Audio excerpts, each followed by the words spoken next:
मेरा नाम है डॉक्टर देवश्री शर्मा। मैं एक स्पाइन सर्जन हूं और आज हम लोग बात करेंगे success rate of endoscopic spine surgery के बारे में।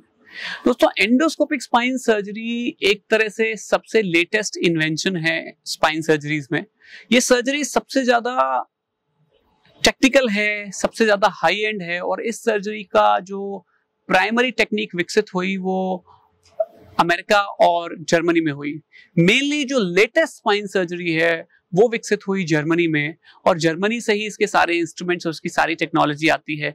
आपको अच्छी एंडोस्कोपिक स्पाइन सर्जरी सीखने के लिए जर्मनी जाना पड़ता है। जर्मनी से आप इसकी ट्रेनिंग लेते हैं और जर्मनी से ही आपको डिटेल में इसकी सर्टिफिकेशंस मिलते हैं जिससे कि आप एंडोस्कोपिक स्पाइन सर्जरी को अच्छी तरह परफॉर्म कर सकते हैं। तो अपने टॉपिक पे आते हैं कि success rate of endoscopic spine surgery क्या है।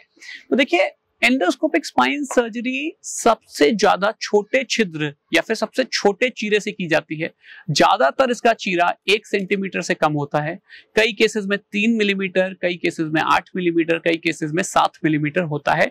डिपेंड कर रहा है कि कौन से एरिया की आपकी स्पाइन सर्जरी की जा रही है, किस तरह की एंडोस्कोपिक स्पाइन सर्जरी की जा रही है और उसकी क्या प्रॉब्लम पेशेंट को होती है। तो एंडोस्कोपिक स्पाइन सर्जरी बहुत ही हाईली सक्सेसफुल स्पाइन सर्जरी है। इसकी खासियत यह है कि इसमें जब आप सर्जरी करते हैं तो आपको स्क्रीन पर बहुत बड़ा और बहुत डिटेल में यह दिखाई देता है कि पेशेंट की नर्व्स कहाँ हैं, किस तरह से हैं और आप विजुअली इस बात को आइडेंटिफाई कर सकते हैं कि नसों पर कितना दबाव है, नस कहाँ कहाँ दबी हुई हैं और किस तरह से उस दबाव को आप साफ कर रहे हैं।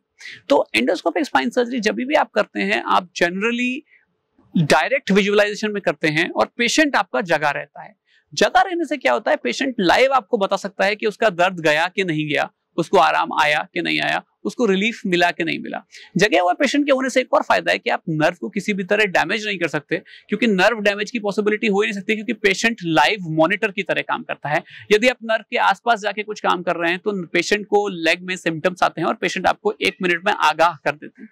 इस वजह से ये सर्जरी बहुत ही सुलभ है, आसान है और सिंपल है। दूसरी सबसे अच्छी बात यह है कि 90% एंडोस्कोपिक स्पाइन सर्जरीज में बेहोशी देने की जरूरत नहीं होती। यदि आपके डॉक्टर ट्रांसफोरामिनल एंडोस्कोपिक स्पाइन सर्जरी करते हैं तो उस केस में बेहोशी देने की कोई भी जरूरत नहीं होती और बड़ी शांति से ये प्रोसीजर किया जा सकता है बिना बेहोशी के। और अगर बेहोशी देने की जरूरत नहीं पड़ेगी तो फिर कोई रिस्क नहीं रहेगा और जो बेहोशी वाले रिस्क हैं वो भी सारे खत्म हो जाएंगे। प्लस एक और रीजन जिससे स्पाइन सर्जरी कभी कभी सक्सेस कम होती है वो होती है बहुत सारे बड़े घाव का होना।